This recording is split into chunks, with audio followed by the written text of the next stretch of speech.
అందరూ ఎంటర్‌ప్రెన్యూర్స్ అవ్వాలని ఒక విజన్ ఉంది. So when there is a struggle then there is a learning. ఆ లెర్నింగ్ నుంచి మీకు గ్రోత్ అనేది కనిపిస్తుంది. I saw that in your profile, that TEDx. What is mean by that? It's a platform where you Sir, మీరు criminal cases deal చేశారన్నారు. So ఈ 20 years ఎక్స్పీరియన్స్‌లో what is the critical one? requirement to these thieves was not money. It was most critical cases are found in two aspects. Oh my god. Loan apps తీసుకొని వాళ్ళని ఎలా harass చేస్తారంటే loan యాప్లో మీరు loan తీసుకునేటప్పుడు agreement అనేది మీరు final check చేసుకోవాలి. ఒక వ్యక్తికి 100 రూపాయలు ఇస్తేనే స్క్రీన్ షాట్ 10 సార్లు పెడతాం. లోన్ రీపే చేస్తున్నప్పుడు మన దగ్గర స్క్రీన్ షాట్లో ఇన్ఫర్మేషన్ ఉండాలి కదండి. మీకు ఆ ప్రోడక్ట్ తయారయ్యేంత వరకు మీరు అమ్మలేరు, రెవెన్యూ స్కోప్ లేదు మీకు. ఇప్పుడు ఇన్వెస్టర్ ఆల్రెడీ కంపెనీలో ఇన్వెస్ట్ చేయడానికి ఫస్ట్ ఆఫ్ ఆల్ వాళ్ళకి కావాల్సిన requirement angel investors,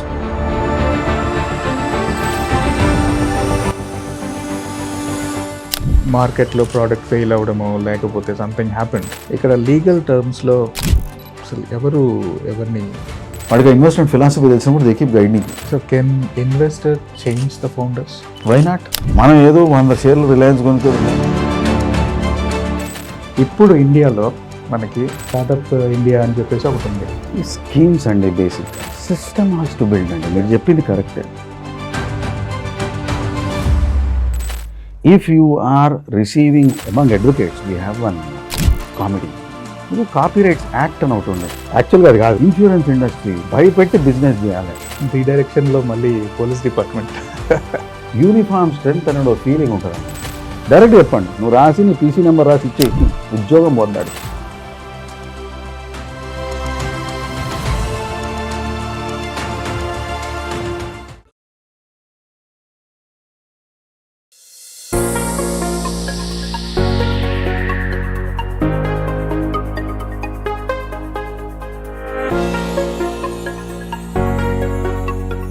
hello sir. Sir, ఈ పోడ్కాస్ట్ స్టార్ట్ చేసే ముందు ఫస్ట్ ఒకసారి మీ జర్నీ చెప్పండి. ఎలా స్టార్ట్ చేశారు? అందులో ఏమైనా స్ట్రగుల్స్ ఉన్నాయా? ఈ క్వశ్చన్ ఎందుకు అడుగుతున్నానంటే సో ఇక్కడ ఆల్రెడీ ఇప్పుడు మనం చూస్ చేసే టాపిక్ మీద ఇది ఉంటుంది. స్ట్రగుల్ లేని జీవితం ఉండదు.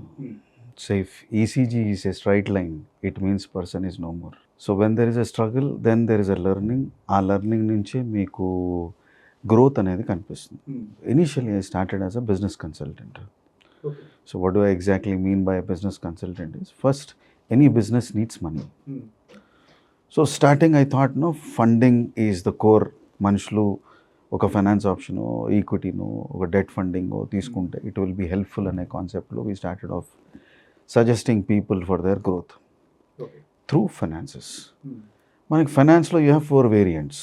First variant is you go to a bank in which me account ఉంది. అది ప్రైవేట్ బ్యాంక్ అవ్వచ్చు. మనకి ఇప్పుడు ఇవాళ ప్రైవేట్ బ్యాంక్లో most of the people have accounts. The reason is you have, వాడు కొంచెం మనని బాగా పలకరిస్తాడు, ఏదో సర్వీస్ బాగుంది అని ఒక ఫీల్ ఇస్తాడు. ఆల్ బ్యాంక్స్ ఇవి సేమ్ సర్వీస్ బట్ వీడు ఫీల్ డిఫరెంట్ ఉంటుంది. ఆ ఫీల్ గుడ్ ఫ్యాక్టర్లో అక్కడికి వెళ్తాం. సో డైరెక్ట్గా వెన్ వీ వాంట్ మనీ మనం ఈ ప్రైవేట్ బ్యాంక్స్ని అప్రోచ్ అవుతాం ఎక్కడైతే మన అకౌంట్ ఉందో.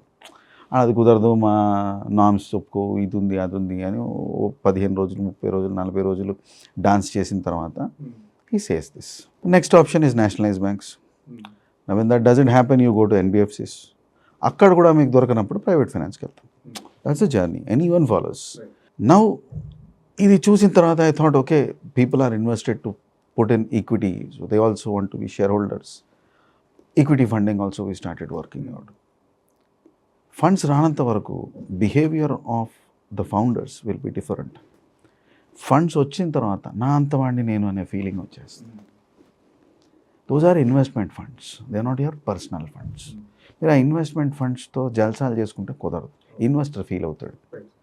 మీరు ఒక పర్పస్ కోసం తీసుకున్న ఫండ్స్ని ఇంకో పర్పస్కి వాడితే it is an violation of investment mandate. కేసులు వస్తాయి, ఇష్యూస్ వస్తాయి, so on and so fourth. So my journey of advising people in finance, కొంత టైం అయిపోయిన తర్వాత it went into understanding people with respect to their mindset. Then I explored and tried to coach them and then make them competent to run that particular business well. Somewhere I said no, all colors merge into white and black.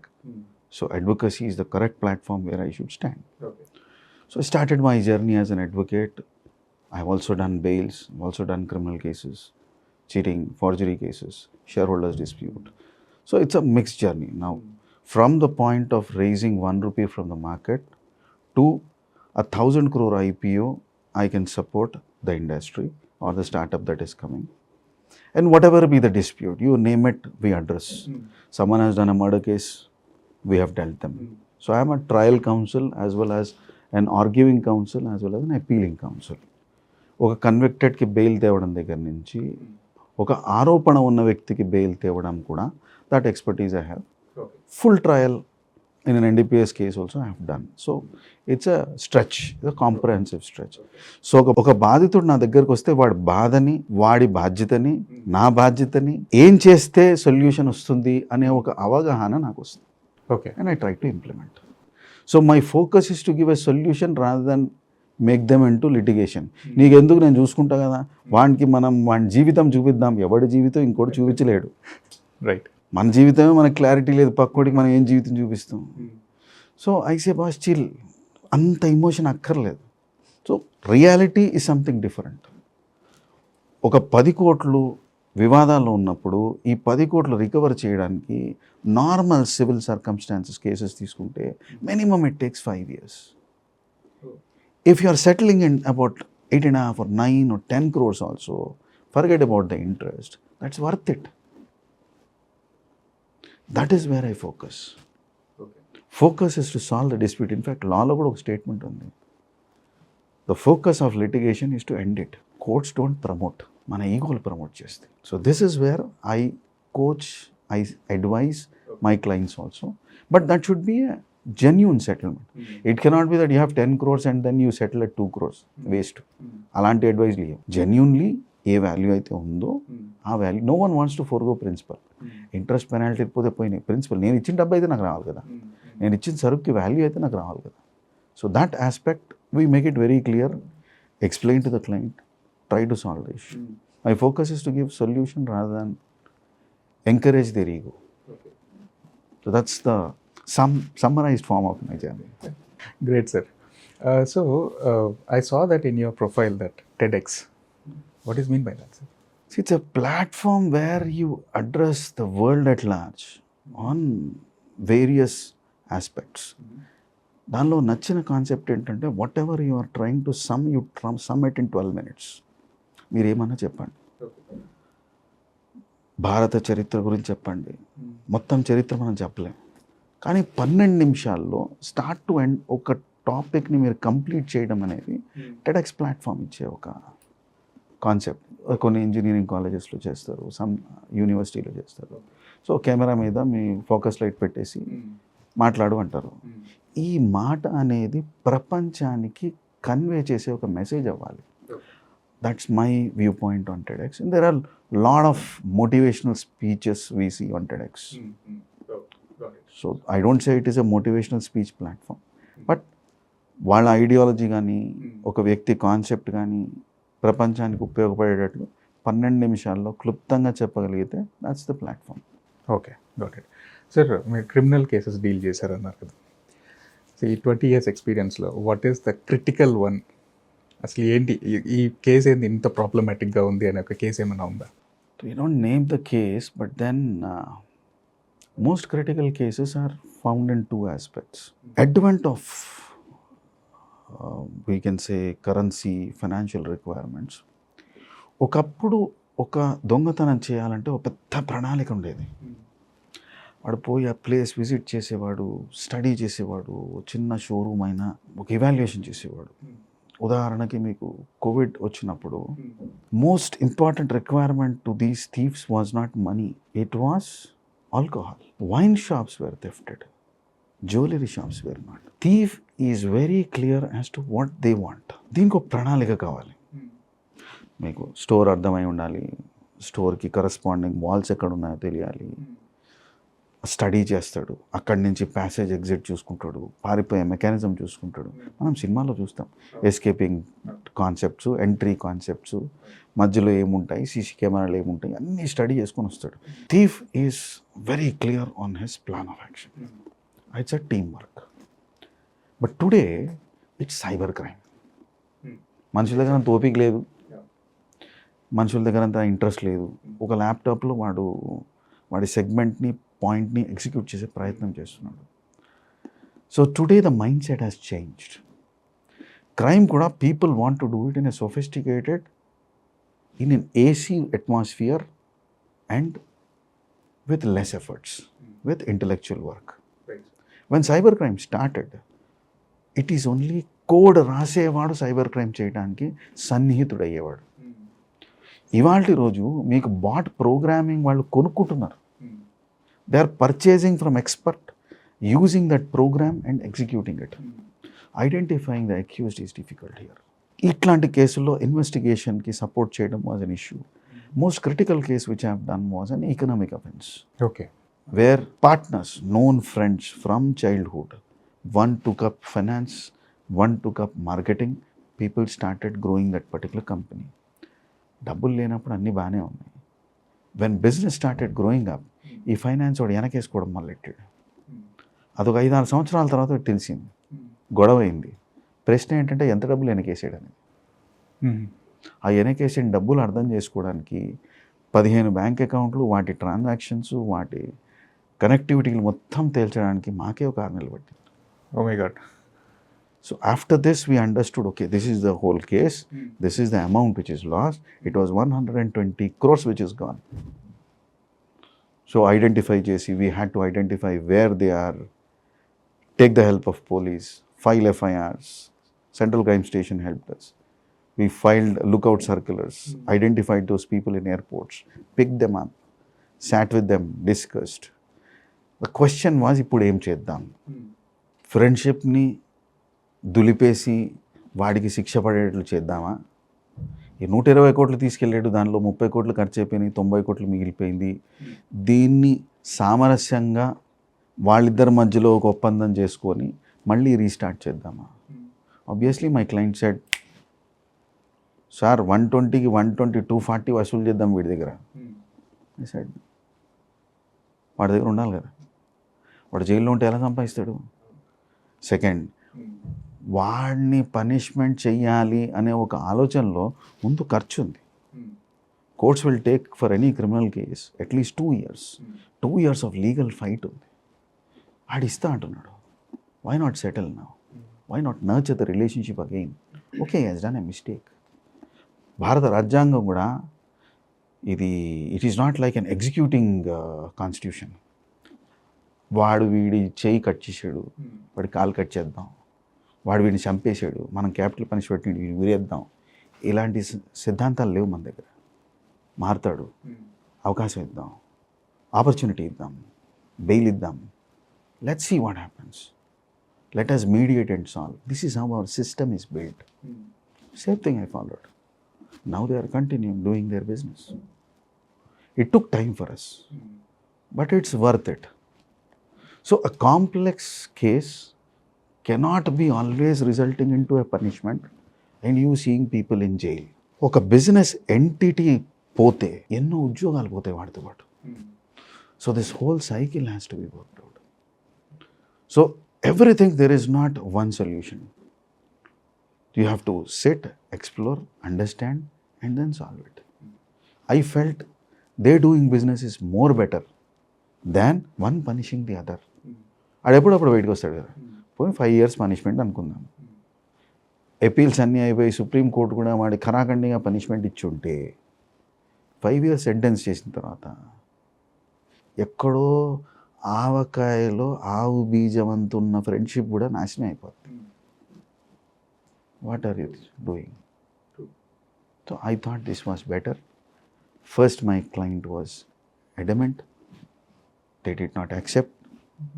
Their whole family came to me and said, I joined the other party. But then they realized what I was telling is sense. So that case was settled.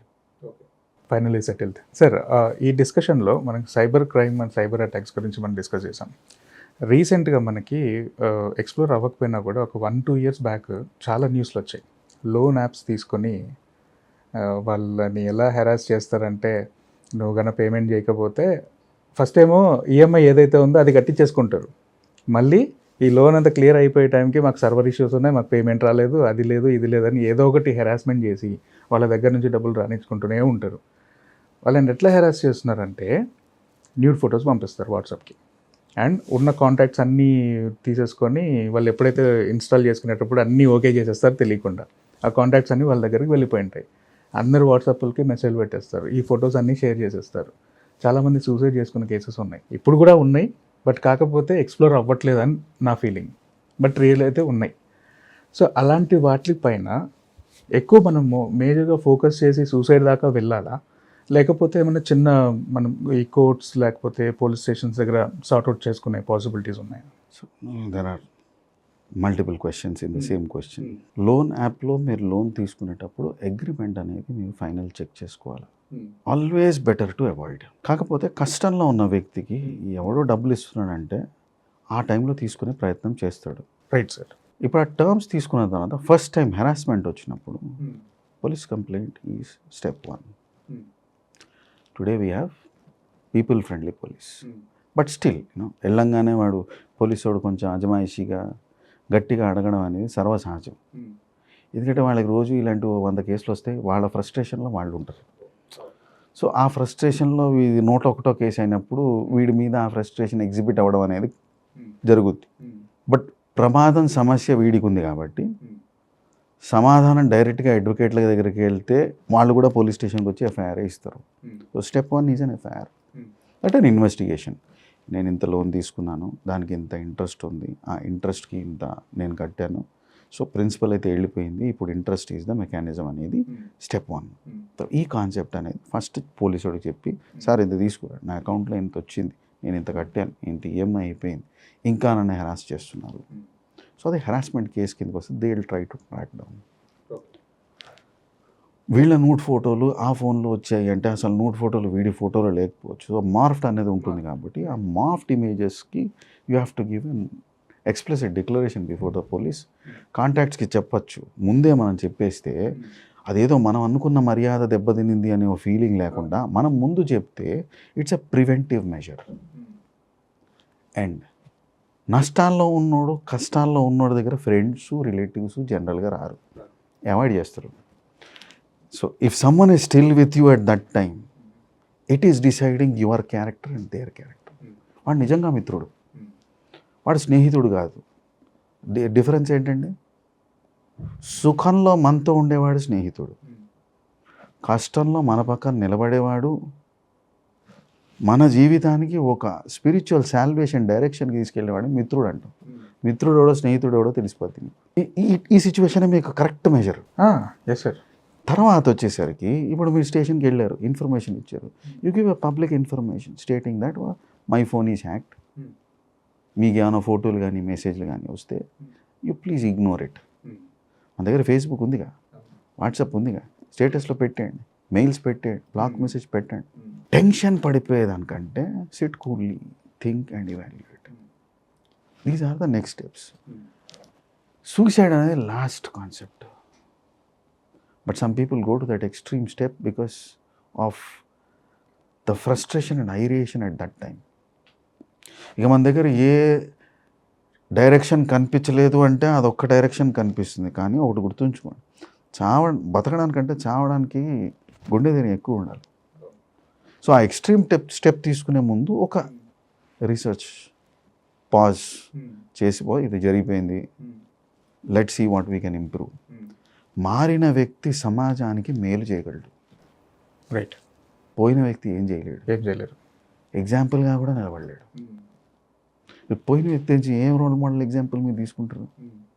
ఒక మనిషి అప్పులు తీసుకున్నాడు, అప్పులు కట్టలేకపోయాడు, పోయి లొయ్యో గొయ్యో చూసుకున్నాడు.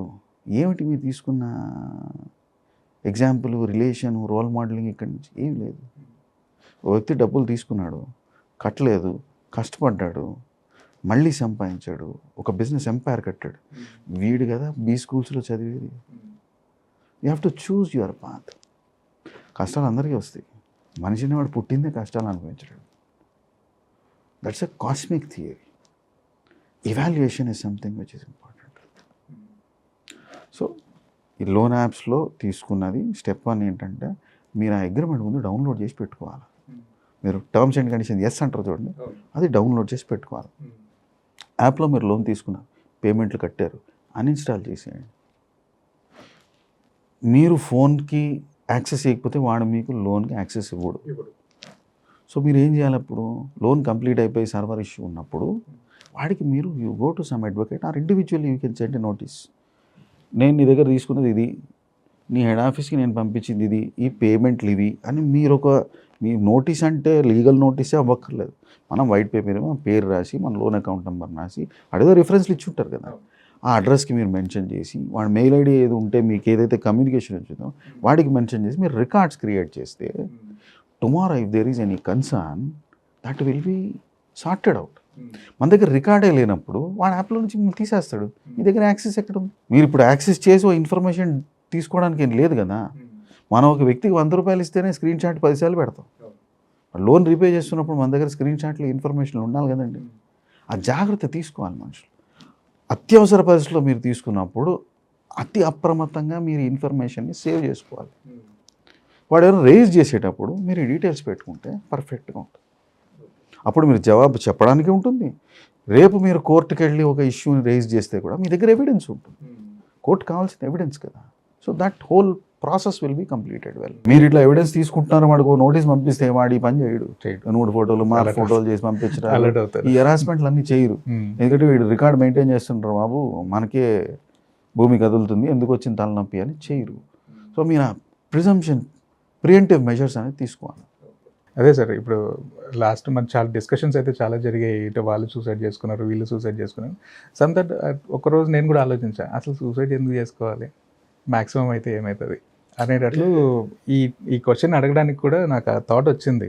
So before ఇలా జరిగాయి కదా, అసలు ఏంటి ఇప్పుడు కూడా ఎలా ఉంటుందంటే కొంతమంది బయటపడలేకపోతున్నారు చాలామంది. అరే ఇప్పుడు ఏం చేయలేరు, ఫ్రెండ్స్కి చెప్పలేరు. మీరు అన్నట్టు మిత్రుడు స్నేహితుడు అంటారు చూసారా, చెప్పలేరు. వాళ్ళ స్విచ్ ఆఫ్ చేసేస్తారు, లేదా ఆ పనిలో ఉన్నా ఈ పనిలో ఉన్నా వెళ్ళిపోతారు. ఆ టైంలోనే ఇలాంటి థాట్స్ అనేది వస్తుంటాయి. ఎవరు సపోర్ట్ లేని దానివల్ల ఈ థాట్స్ అన్నీ వస్తుంటాయి. సో ఇది కొంచెం చెప్పగలిగితే at least they will get some awareness. Records maintain చేయాలండి, దేనికైనా రికార్డ్స్ మెయింటైన్ చేయాలి. మోర్సో లోన్ తీసుకుంటున్నప్పుడు ఎక్కువ మెయింటైన్ చేసుకోవాలి. మీరు ₹1 కట్టినా కూడా మీ దగ్గర దానికి రిసిప్ట్ ఉండాలి. అది ఎందుకు కడుతున్నారు మీకు ఇది. ఇంకొకటి క్రెడిట్ కార్డ్స్లో కూడా ఈ ప్రాబ్లం ఉంటుంది. క్రెడిట్ కార్డ్స్లో ఈ బ్యాంకులందరూ దొంగలండి. వాళ్ళు ఏం చేస్తారంటే ఫుల్ అండ్ ఫైనల్ సెటిల్మెంట్ అని ఒక రిసీట్ ఇస్తారు మీకు. అవును, వాడు క్లోజ్ చేయడు. అవును, వాడి అకౌంట్లో అది కనిపిస్తూ ఉంటుంది, వాడు రైట్ ఆఫ్ చేయడు. Especially all private banks which do credit cards they have this problem. Full and final settlement మీరు డబ్బులు తీసుకుంటాడు, మీకు మెయిల్ పంపిస్తాడు, ఫైనల్ రిసిప్ట్ ఇవ్వడు, జీరో అకౌంట్ స్టేట్మెంట్ ఇవ్వడు. ఆడు జీరో అకౌంట్ స్టేట్మెంట్ ఇవ్వనంత వరకు మీకు అది సిబిల్లో రైట్ ఆఫ్ చేసి పెట్టేసి వాడి బ్యాంకులో చూపిస్తూ ఉంటాడు. రేపు మీరు అదే బ్యాంకులో పొరపాటునో గ్రహచారనో మీరు లోన్ అప్లై చేస్తే they will show that you have an out standing. ఆ ₹1000 అవుట్ స్టాండింగ్కి ఇప్పుడు 10 లక్షలు అవుట్ స్టాండింగ్, 12 లక్షలు అవుట్ స్టాండింగ్ చూపిస్తారు. More so you will find this in banks like RBL, ICICI, HDFC. They do this mistake. In fact they do it knowingly, willingly they do it. వాడు right of అనేది మీకు ఒక్క సిబిల్లోనే కనిపిస్తుంది. ఎందుకంటే వాడు settlement సిబిల్లో చూపించుకుంటాడు, CIBIL correction ఉంటుందని మీకు సిబిల్లో సెటిల్డ్ అని కనిపిస్తుంది అంతే. ఎంతకు సెటిల్ చేశారు, ఏం పేమెంట్ చేశారు, ఏం సెటిల్ చేశారు అనేది ఉండదు. ఇప్పుడు మీ బాధ్యత ఏంటి, ఆ ఈమెయిల్స్ మీరు మెయింటైన్ చేసుకొని ఆ రికార్డ్స్ మెయింటైన్ చేసుకుంటే వాడు రైట్ ఆఫ్ చేయలేదని you can complaint to RBI. RBIలో మీకు అంబుడ్స్మెన్ అని ఉంటాడు, RBIలో అంబుడ్స్మెన్కి మీరు కంప్లైంట్ చేస్తారు. ఇది కంప్లైంట్ చేయకపోతే వాడేమో లోన్ రిజెక్ట్ చేసేస్తాడు. మీరు ఏదైనా హోమ్ లోన్ దేనికి వెళ్తుంటే అనవసరంగా మీకు ఆ ఫీజు పోతుంది. ఈ అడిషనల్ ఖర్చు అన్నెసరీ ట్రామా వస్తుంది, వచ్చేస్తుంది, అప్రూవల్ ఇస్తాము, దారిలో వచ్చింది, RC కంప్లీట్ చేయాలి, RAC చేయాలి, కథలన్నీ చెప్తారు. They while away time. That's a problem with banks. And every bank, it's not SBI, it's not RBI. RBIకి అండర్లో ఉన్న వాళ్ళందరూ they have to give profits, they have to maintain their own jobs. So they do all these hanky panky things. ఒక department చేసి ఇంకో department ఉండదు. ఇవాళ ఉన్న ఆఫీసర్ రేపు ఆ సీట్లో ఉండడు, ఆ బ్యాంకులోనే ఉండడు. సో రెస్పాన్సిబిలిటీ అనేది ఏ వ్యక్తి మీద లేదు. లేనప్పుడు ఏమవుతుంది, ఇట్ ఈస్ సిస్టమ్ డ్రివెన్. వీడు సిస్టంలో పెట్టేసి వదిలేస్తాడు, సిబిల్కి పంపించే రిపోర్ట్లో సెటిల్డ్ అంటాడు. In bank system your credit card is still active, right, and it keeps charging 2.95% per month interest on that ₹100 or ₹1,000 or whatever was the outstanding.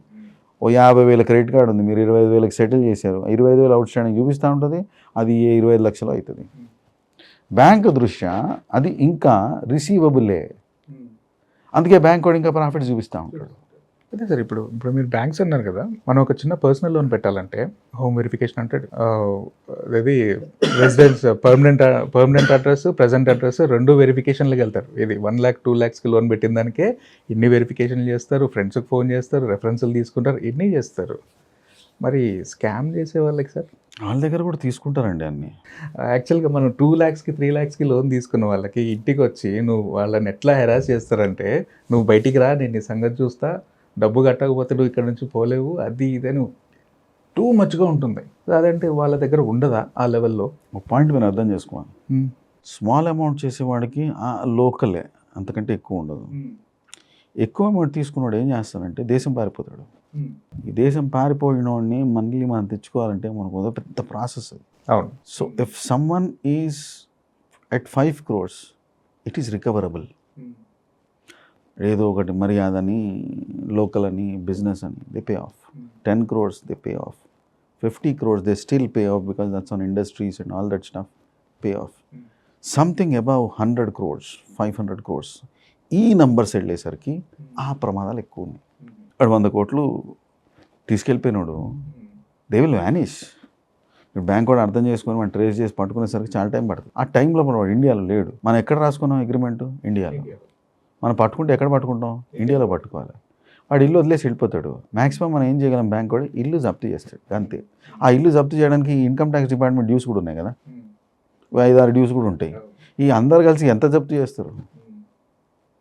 And కొన్నిసార్లు ఈ ఇల్లు ఆ జప్తు చేసే కాన్సెప్ట్ లేకుండా అమ్మేసి వెళ్ళిపోయి కూడా ఉంటుంటాడు. అలాంటి పాసిబిలిటీలు కూడా ఉన్నాయి. So if you actually see today banks are struggling. మనం Leonia resort, we are very popular. But today every money which you are paying to Leonia is actually shared by banks. అన్ని బ్యాంకులు కలిసి లియోనియాకి డబ్బులు ఇచ్చాయి.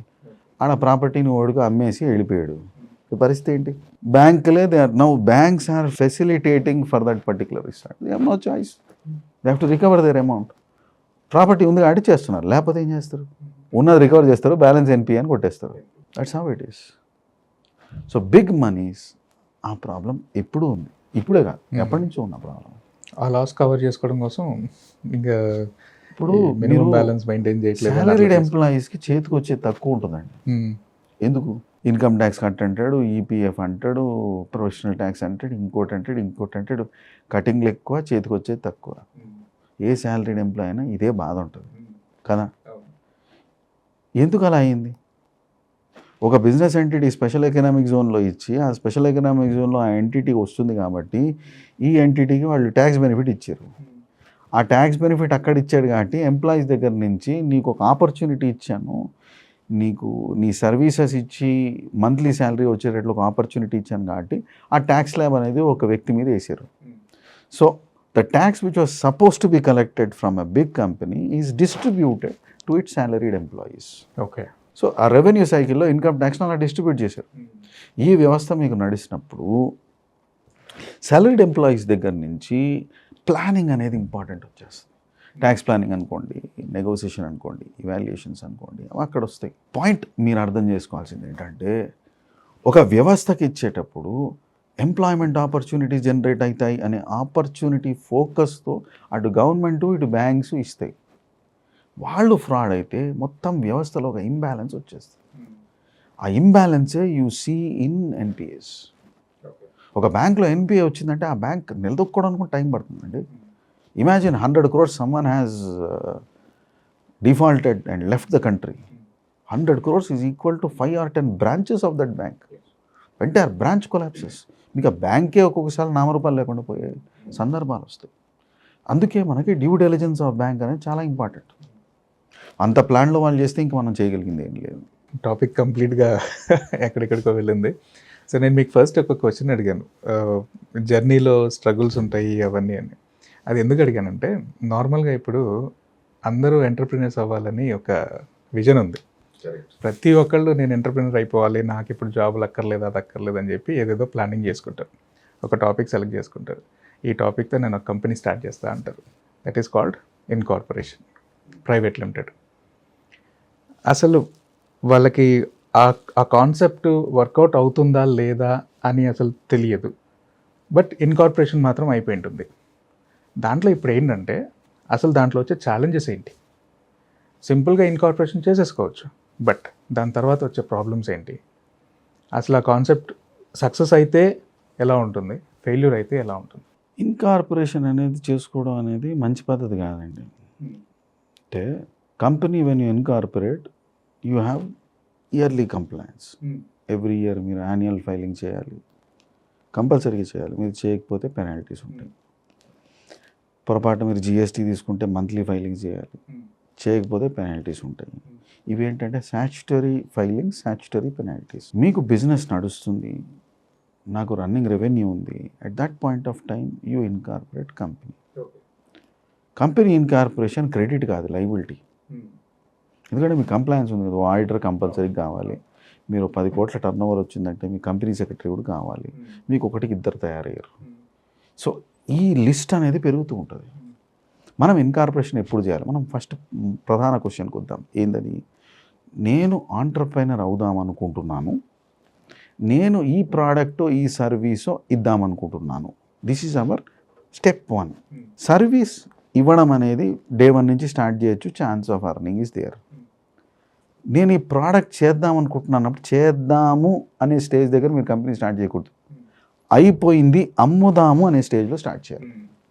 ఎందుకంటే మీరు ప్రోడక్ట్ చేద్దాము అనుకోవడం వేరు, దానికి రూపకల్పన అయ్యి అది మీరు ఇంప్లిమెంట్ చేసి అది అమ్మే స్టేజ్కి రావడానికి మీకు 6 నెలలు పట్టచ్చు, సంవత్సరం పట్టచ్చు, 2 సంవత్సరాలు పట్టచ్చు. మీకు ఆ ప్రోడక్ట్ తయారయ్యేంత వరకు మీరు అమ్మలేరు, రెవెన్యూ స్కోప్ లేదు మీకు. సో మీరు statutory obligations are going up. అందుకు ప్రోడక్ట్ రెడీగా ఉన్నప్పుడు కంపెనీ స్టార్ట్ చేయాలి, సర్వీస్ రెడీగా ఉన్నప్పుడు స్టార్ట్ చేయాలి. స్టార్ట్ చేసినప్పుడు మీకు రెవెన్యూ వస్తుంటుంది, దానిలో మీరు కంప్లైన్స్ చేయొచ్చు. ఇది ఫస్ట్ జాగ్రత్త. సెకండ్, మీరు కంపెనీ స్టార్ట్ చేద్దాం అనుకున్న దానికి ఆబ్జెక్టివ్ ఏంటి? రేపు నాకు ఒక ఇన్వెస్టర్ వస్తే, ఓ పార్ట్నర్షిప్ ఫామో ప్రొపరేటరీ కన్సర్న్ అనుకుంటే వాడు ఒక ఫీల్ రాదు, కార్పొరేట్ ఫీల్ రాదు, అండ్ ఇన్వెస్ట్ కూడా చేయలేడు. నేను ఇన్వెస్ట్ చేయాలంటే I should be a share holder. They prefer companies. So మనం స్కేలప్ చేసి ఒక ప్రైవేట్ లిమిటెడ్ కంపెనీ దాకా తీసుకెళ్లే స్టేజ్ అంటే ఏంటి? నా ప్రోడక్ట్ రెడీ లేదా నా సర్వీసెస్ రెడీ, నాకు కొంతమంది కస్టమర్లు ఉన్నారు, నాకు కొంచెం రెవెన్యూ వస్తుంది, నాకు ఇప్పుడు ఇన్వెస్ట్మెంట్ కావాలి. ఒక ఇన్వెస్టర్ని నేను పిచ్ చేసి కన్విన్స్ చేసుకునేటప్పుడు నాకు ఈ 3 ఆప్షన్లు కరెక్ట్ ఉంటే, సో ఐ హ్యావ్ స్టార్టెడ్, నాకు ప్రోడక్ట్ సర్వీస్ ఉంది, నాకు లిస్టెడ్ కస్టమర్ బేస్ ఉన్నారు, నాకు ఫౌండరో ఉన్నాడు, నాతో పాటు 2 ఉన్నారు.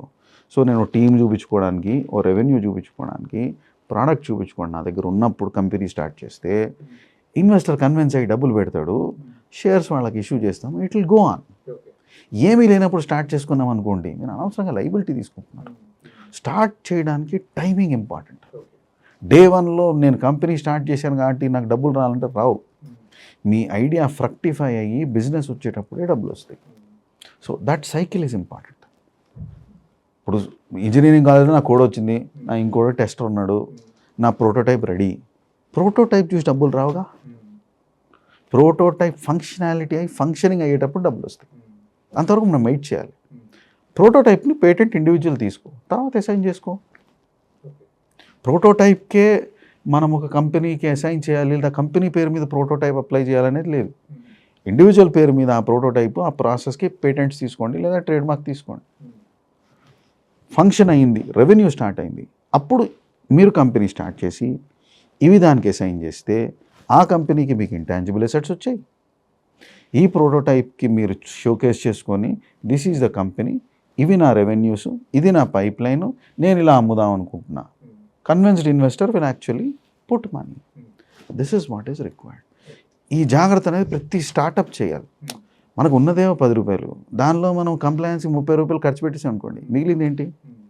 సో ఇక్కడ investor concept.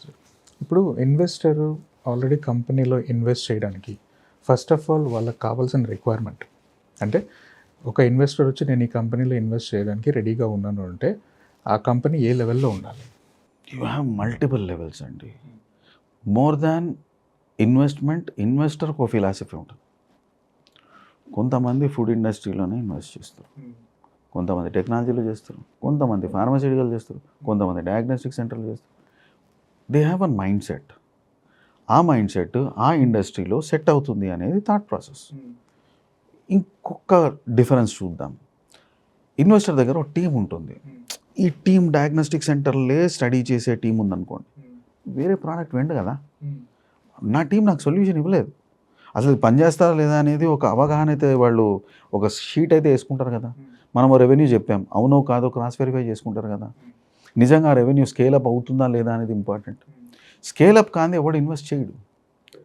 So step 1, investor కంటూ ఒక మైండ్ సెట్ ఉంది. 2, వాడి దగ్గర ఒక టీం ఉంటుంది ఇవాల్యుయేట్ చేయడానికి. ఫస్ట్ అది మనం చెక్ చేసుకోవాలి. ఇన్వెస్టర్ ఫుడ్ అండ్ బెవరేజెస్ ఇండస్ట్రీలోనే ఇన్వెస్ట్ చేస్తాడు, వాడి లెగసీ అంతా దానిలోనే ఉంది. మీరు టెక్ కంపెనీని వాడి ముందు పిచ్ చేయడం వల్ల time waste. You have to choose that. First point. ప్రతి ఇన్వెస్టరు మీకు రెవెన్యూ స్టేజ్లోనే చేయడు, కొంతమంది ప్రోటోటైప్ స్టేజ్లో కూడా చేస్తారు. వీళ్ళని మనం సీడ్ ఫండర్స్ అంటాం. Series 1, series 2, then angel investors. నా ఏంజిల్ సిరీస్ 1, సిరీస్ 2 కంటే ముందు ఏంజిల్ ఇన్వెస్టర్స్ వస్తారు. సీడ్ ఫండింగ్లో ఏమీ లేదు, కాన్సెప్ట్ నచ్చింది, ఫౌండర్ ఒక ప్యాషన్ నచ్చింది, చేస్తాడు అనే నమ్మకం ఉంది, డబ్బులు పెడతాడు. So these are seed investors. ఏం లేదు, బీజం లెవెల్లో వాళ్ళు ఇన్వెస్ట్ చేస్తున్నారు మీకు. You have angel investors. మన ప్రోడక్ట్ ఏదో స్టేజ్ వచ్చింది, కొంచెం ఫంక్షనాలిటీ కనిపిస్తుంది, మనం show me how it works అంటే ఏదో ఒకటి చూపించగలుగుతున్నాం. Angel will invest. There is revenue, your process is ready, then you go to series 1, series 2, maximum series 3. After that you go to IPO. So this journey is more important for you. మనం ఏ స్టేజ్లో ఉన్నాం ఇప్పుడు. ఇక్కడ ఈ జర్నీలో seed funder అనుకోండి, ఆడ 80% expect చేస్తాడు. ఏంజిల్ ఇన్వెస్టర్ అనుకోండి, దే లుక్ అట్ 50-55%. రెస్పాన్సిబిలిటీ మీ మీద ఎక్కువ ఉంటుంది. సీడ్ లెవెల్లో రెస్పాన్సిబిలిటీ మీ మీద ఎక్కువ ఉన్నా, వాడు ఏమీ లేని స్టేజ్లో డబ్బులు పెడుతున్నాడు కాబట్టి వాడు ఎక్కువ పర్సంటేజ్ హోల్డింగ్ ఎక్స్పెక్ట్ చేస్తాడు. And 80% control is theirs. మీకు మ్యాక్సిమం 75% మెచ్యూరిటీ ఉన్నప్పుడు you can control special resolutions also. If you are giving 80, technical చెప్పండి కంపెనీ వాడిది, మీరు పని చేస్తున్నారు. సో సీడ్ ఫండర్లో ఆ ఇష్యూ ఉంది మీకు. సీడ్ ఫండర్ ఫిలాసఫీ బేస్డ్ ఉన్నాడు అనుకోండి, they don't mind, they give you free space. అందుకే ఇన్వెస్టర్ని ఎత్తుక్కోవడం కంటే ఇన్వెస్టర్ మైండ్ సెట్ ఫిలాసఫీ మనకు మ్యాచ్ అవుతుందా లేదా చెక్ చేసుకోవడం చాలా ఇంపార్టెంట్. మ్యాచ్ అయితే there is no problem. That's the more important thing. మనకి కొన్ని 20 లక్షలు 30 లక్షలు ఇన్వెస్ట్ చేసేటోళ్ళు ఉంటారు, వాడికి సబ్జెక్ట్ తెలియదు, కాన్సెప్ట్ తెలియదు, వాడేదో భూముల మీద ఇన్వెస్ట్ చేసుకున్నాడు, వాడి దగ్గర స్పేర్గా డబ్బులు ఉన్నాయి, వాడు 20 లక్షలు పెట్టమంటే పెట్టేసాడు. There is no attitude, there is no philosophy, there is no calculation. ఈ కంపెనీ పనిచేస్తలేదో కూడా తెలియదు వాడికి. వాడి ఒరిజినల్ ఇన్వెస్ట్మెంట్స్ ఏంటి? ల్యాండ్. అది వాడికి సెక్యూర్డ్గా కనిపిస్తుంది. ఇప్పుడు పెట్టిన 20 లక్షలు ఈ కంపెనీలో అన్సెక్యూర్డ్గా కనిపిస్తుంది. రిజల్ట్ ఏంటో తెలుసా అండి? హెరాస్మెంట్ పెరుగుద్ది. అయిపోయిందా లేదా? ఇది పనిచేస్తుందా? నిజంగా పనిచేస్తుందా? దీని నుంచి డబ్బులు వస్తాయా? ఇలాంటి ప్రశ్నలతో ఇప్పుడు చేస్తాడు. Creativity, thought process, mind set అన్నీ ఎగిరిపోతాయి. That you have to avoid. డబ్బులు వస్తున్నాయని తీసుకోకూడదు. క్లియర్గా చెప్పాలి, ఇది ప్రోడక్ట్, ఇంత టైం పడుతుంది, ఇంత details black and white paper మీద రాసుకోండి. ఇంకో ప్రమాదం కూడా ఉండదు. ఇలా ఇన్వెస్ట్ చేసిన వాళ్ళతో ఆడ కుర్చీ వేసుకుని ఆఫీస్లో కూర్చుంటాడు, 80% పెట్టాడు కదా, వాడు గేట్ దగ్గర ఉన్న సెక్యూరిటీ గార్డ్ దగ్గర నుంచి పనిచేసే ప్రతి స్టాఫ్కి వాడు బాసిజం చేస్తూ ఉంటాడు. నువ్వు స్విచ్ అయ్యి లైట్ ఎక్కువసేపు వచ్చింది, ఇలాంటివి చెప్తూ ఉంటాడు. Will have frustration in employees. ఒక టెక్ కంపెనీకి ఈ ఇంపాక్ట్ క్రియేషన్ యాటిట్యూడ్ అనే ఒక గ్రూప్ ఉంటుంది, వాళ్ళు వస్తారు. ఈ మైండ్ సెట్కి ఆ మైండ్ సెట్ మ్యాచ్ కాదు, so it will collapse.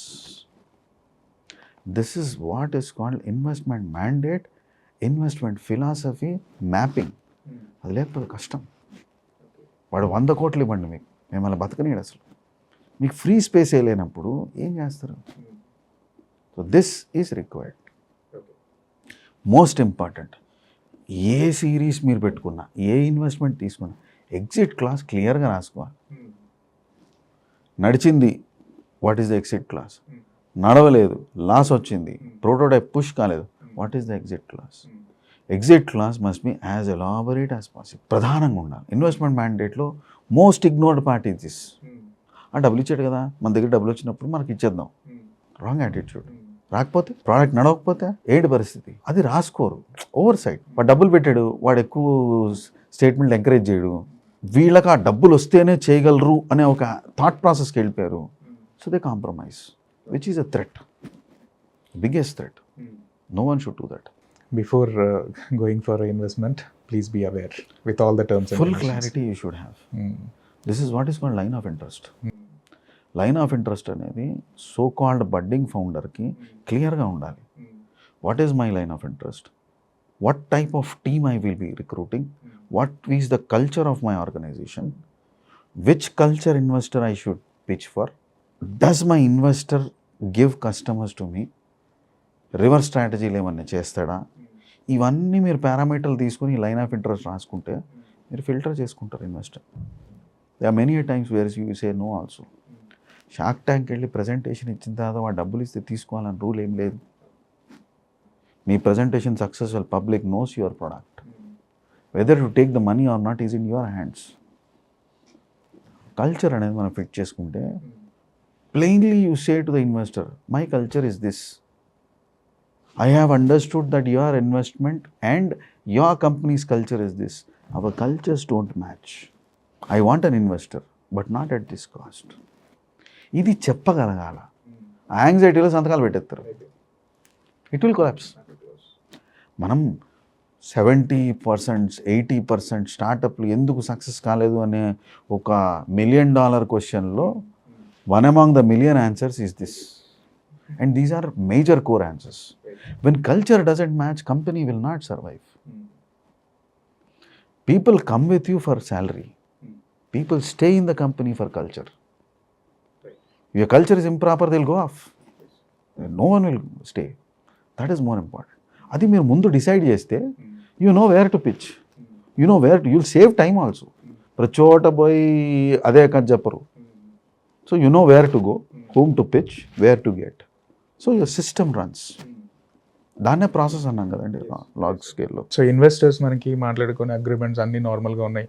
So మీరు అన్నట్టు ఫౌండర్స్ యొక్క culture and plan of actions everything is perfect. So investor దానికి ఇంప్రెస్ అయ్యాడు, సో ఇన్వెస్ట్ చేశాడు.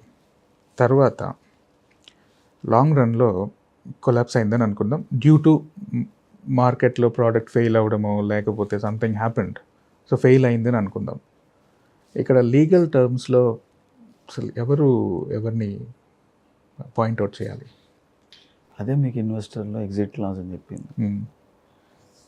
If it succeeds, profits, right. If it doesn't succeed, okay buddy, okay, better luck next time అని investor వెళ్ళిపోవాలి. ఈయన హింసించకూడదు. Major of the angel investors are like that. వాళ్ళు 10 కంపెనీలు invest చేస్తారు, they look at 10x. 1 or 3 go also, they don't bother. They are pure investment mindset people. అదే భూమి అమ్మేసి డబ్బులు పెట్టాడు అనుకోండి, ఆడు ఒప్పుకోడు. బేసిక్గా వాడు ఇన్వెస్ట్మెంట్ మైండ్ సెట్ కాదు అది. మనం అనవసరంగా వాడి దగ్గర అప్పు తీసుకున్నాము, అప్పుని ఇన్వెస్ట్మెంట్ అనుకున్నాము. సో ఆ కన్ఫ్యూజన్ అనేది మీకు లైన్ ఆఫ్ ఇంట్రెస్ట్లో క్లియర్ అయిపోతుంది. So if exit clause must be clearly return. Product నడిచి సక్సెస్ అయితే ఇంత అమౌంట్తో మీరు బయటకు వెళ్ళిపోతారు. This is the time line. In case of failure, golden shake hand, you have been very helpful, thank you for giving the opportunity. అంతే. వాడు మన ఇంటికి వెళ్ళడాలు, తలుపులు కొట్టడాలు, 10 మందిని వేసుకొని రావడాలు ఇవన్నీ ఉండకూడదు. అందుకే అగ్రిమెంట్ చాలా ఇంపార్టెంట్. అగ్రిమెంట్స్ లేకపోతే ఇది జరుగుద్ది. ఎందుకంటే 20 లక్షలు పెట్టినోడు ఇంకో 2 లక్షలు పెట్టి మనుషులను వేసుకొని రాగలడు. That problem is there. ఉంటారా సార్ అలాగా? ఏంటండి? గోల్డెన్ షేక్ హ్యాండ్ తీసుకొని వెళ్ళిపోయేలాగా. There are many. And golden shake hand situation రాకపోవచ్చు వాళ్ళకి. ఎందుకు రాదు అంటే they keep guiding you. Okay. వాడికి ఇన్వెస్ట్మెంట్ ఫిలాసఫీ తెలిసినప్పుడు they keep guiding you. And those are the people who make less unsuccessful startup ignitions. They are successful because they can do it. ఈ golden shake hand అనేది జరుగుద్ది, specially in patents it is there. So మీరు ఒక research start చేశారు, ఆ research fail అవుతుంది. ఫార్మసీలో it's very common. They put money, they know that the research is going in proper direction. For some reason దానికి commercial value రాలేదు. They are okay. Out of 10 researches 1 has failed, మిగతా 9 చూసుకుందామనే thought process ఉండగా mind set ఇది predefined like that. టెక్నాలజీలో మీరు ఇది expect చేయలేరు. ఎందుకంటే టెక్నాలజీలో today the scale up is high అనే కాన్సెప్ట్లో ప్రతివాడు సిమిలర్ కాన్సెప్ట్లు చేస్తున్నాడు. ఇన్నోవేషన్ తక్కువ, డూప్లికేషన్ ఎక్కువ. ఇప్పుడు ఈ డూప్లికేషన్లో presentation is the key. If your app is more look and feel is high, people shift. ఇప్పుడు జెప్టో ఉందని జొమాటో ఉందని స్విగ్గీ రావడం మానేయలేదు. జొమాటో స్విగ్గీ ఉందని జెప్టో రావడం మానేయలేదు. బ్లింకిట్ రావడం మానేయలేదు. మన అన్ని డెలివరీ యాప్సే కదా. How are they surviving? Feel. Some feel the UI of Zomato is high, good. Some feel the UI of Zepto is good. And Indian mentality, మనం ఏదైనా కొనాలనుకుంటాం, ఆ స్విగ్గీలో చూస్తాడు, జొమాటోలో చూస్తాడు, జెప్టోలో చూస్తాడు, ఇంకేదైనా యాప్ దానిలో చూస్తాడు. ఎక్కడ రూపాయి తక్కువ ఉంటే అక్కడ కొంటాడు. ఏందిరా అంటే లాజిక్, అన్ని ప్యాక్డ్ ఐటమే కదా అంటాడు. Logically they are also correct. So that's what is it. Where you are making money, how you are making money matters. So can investor change the founders? Why not? మీరు 80% ఇచ్చేసారు, మీకు 20% ఉంది. రేపు మీ access card పని చేయకపోతే ఏం చేస్తారు మీరు? ఓకే, ఇంకో కాన్సెప్ట్, 20% ఉండడం కూడా బెటర్. కొంతమంది అది కూడా ఇచ్చేస్తారు, 5% ఉంటుంది. You become a minority share holder. You can't even move any petition before NCLT also. Okay, minimum 10% ఉంటే you can go to NCLT, knock its door, ask for justice. If you have 2, 3 or 5%, your access card does not work, you cannot do anything. Okay, it's always there. So I am a founder, I have invested in a company. In general, my holding should be more than 55%. మీరు దానికంటే ఎక్కువ dilute చేసేసారు అనుకోండి, the day you have lost, you have given 50% to someone else, that is on you. Okay, so here ఇంకో point ఉంది ఇక్కడ. మీకు 66% మీ దగ్గర ఉన్నంతసేపు you will be operating the company. Major క్వశ్చన్సే మీకు వస్తాయి. 75 మీ దగ్గర ఉందనుకోండి, కంపెనీ ఈజ్ యువర్స్. మిగతా 25%లో ఆడేదో చెప్తాడు, అరుస్తాడు, పోతాడు. 3/4 ఆఫ్ ద మెజారిటీ ఉన్నంతసేపు company is yours. New share holders you can bring, old share holders you can remove, you can do every dance. But if you having 25, I have seen many founders coming to me and said that is my company. నేను first question ఒకటే అడుగుతా, what is your share holding percentage? You say I'm 10% share holder. Nonsense, it is no more your company. It's gone. 10% share holding నా company అంటే కాదు. You see Reliance Industries, how much Ambani family holds? More than 63% they hold. Entire group, every company. నా కంపెనీలు అంటల్లా తప్పలేదు. మనం ఏదో 100 షేర్లు Reliance కొనుక్కో, రిలయన్స్ నా కంపెనీ అంటే అని అర్థం ఉందా అసలు? That's the difference. So here company రిజిస్ట్రేషన్స్లో కూడా డిఫరెన్సెస్ ఉన్నాయి సార్. సమ్ ఎల్ఎల్పీస్ అని, సోలో ప్రొప్రైటర్షిప్స్ అని, అట్లా. సో ఇప్పుడు ఏంటంటే ఇన్వెస్టర్స్ ఓన్లీ మనకి ప్రైవేట్ లిమిటెడ్ మీద ఫోకస్ చేస్తారన్నారు కదా. So why not in LLP? That is also one of the registration. బేసిక్గా కన్సల్టింగ్ అండి, consulting and service oriented. If someone is doing facility management, okay, and I am an investor in facility management, I will not mind investing in an LLP also. But in general, in LLP you have a LLP agreement, investment anta agreement lo untadi. Pratisari agreement marchukuntu undala. If it's a private limited company, it's ease of issuing share certificates, getting share certificates. So investors prefer because of the ease. Unless it's a consulting firm or a facilitating firm, I don't mind. ఎల్ఎల్పిలో invest చేయకూడదు అని ఏం లేదు, difficulty అనేది కూడా కాదు. Private limited company అయితే share transfer easy. LLP ప్రధానికి ఆ ఎల్ఎల్పి అగ్రిమెంట్ మార్చుకుంటూ ఉన్నారు. Single agreement you keep adding supplementary agreements. Process is not so good. Plus LLP by default is a firm. It's like it gives you a feel of a public, I mean partnership firm feel. అది limited liability partnership కదా. The feel is a partnership feel. So a private limited company has that feel of corporate, where you monitor the directors, shareholders come only in the annual general meetings. So that legacy, that style is different. Except services. In all other case, is the private limited company which is preferred. The moment public is involved, it becomes a public limited company. So scaling up becomes easy. Tomorrow you want to go to IPO, it should be a limited company. LLPs cannot go to IPO. You can't ask public to invest money in an LLP. So వచ్చే వ్యక్తి ఒక గ్రూప్గానో ఇండివిజువల్గానో రావాలి, మీకు ఆ ఎల్ఎల్పిలో partnership share తీసుకోవాలి, that's all. So it's complex. You want public, you see the same phase. Seed funding వచ్చాం, సిరీస్ 1 తీసుకున్నాం, సిరీస్ 2 తీసుకున్నాం, at series 3 you exit. How do you exit? You go in the form of an IPO. So to go for IPO, limited company is mandatory. LLP cannot go to IPO, not allowed in India. సంబట్ sir, ఫస్ట్లో మనకు ఒక question అనుకున్నాం. చాలామంది concepts అనుకుంటారు, అది implement చేసేద్దామని incorporation చేసేస్తారు private limited companies. So coming డేస్లో ఏమవుతుందంటే ఆ కాన్సెప్ట్ ఫెయిల్ అయింది, ఇంకా నాకు దీంట్లో I want to come out of this. So ఇది క్యాన్సిల్ చేసుకోవడం అనేది ఈజీ ప్రాసెసా, లేకపోతే వీ కాంట్? స్టార్ట్ చేయడం ఈజీ అండి, క్లోజ్ చేయడం పెద్ద స్టోరీ. అది you have to file a voluntary winding up scheme which will take months together, some times years. Best ఏంటంటే ఆ కంపెనీని రెగ్యులర్ కంప్లైన్స్ ఫైల్ చేస్తూ అమ్మేసే ప్రయత్నం చేయండి, ఎంతో కొంత డబ్బులు వస్తాయి. Company closing is a huge process. ప్రతి అసెట్ని లిక్విడేట్ చేయాలా, వాలంటరీ వైండింగ్ అప్ స్కీమ్లో మనం ఐపీసీ కింద ఫైల్ చేయాలా, ఓ అఫీషియల్ లిక్విడేటర్ అపాయింట్ అవుతాడు, లిక్విడేటర్ ప్రతి అసెట్ని అమ్ముతాడు, ఆ తర్వాత ఫైల్ వచ్చిన తర్వాత కంపెనీ క్లోజ్డ్ అని ఒక సర్టిఫికేట్ వస్తుంది. It's nearly 6 to 8 months. Sometimes you seen cases wear 3 years కూడా పట్టిన కేసులు ఉన్నాయి. ఆ 3 years వరకు మీకు ఖర్చు తప్పదు. స్టార్ట్ చేయకూడదు. My best advice is never start unless you are very clear. Once you have started, be compliant. ఎందుకంటే no one needs that money. Penalty is no one's money. You're giving to the government free of cost for your mistake.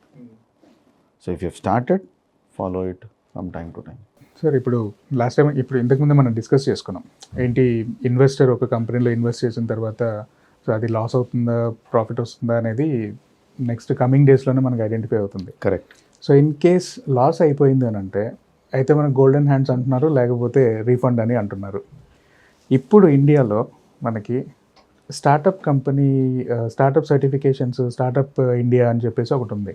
దానికి ఇన్ని funds వచ్చాయి అనేసి ఒక declarations ఇస్తున్నారు.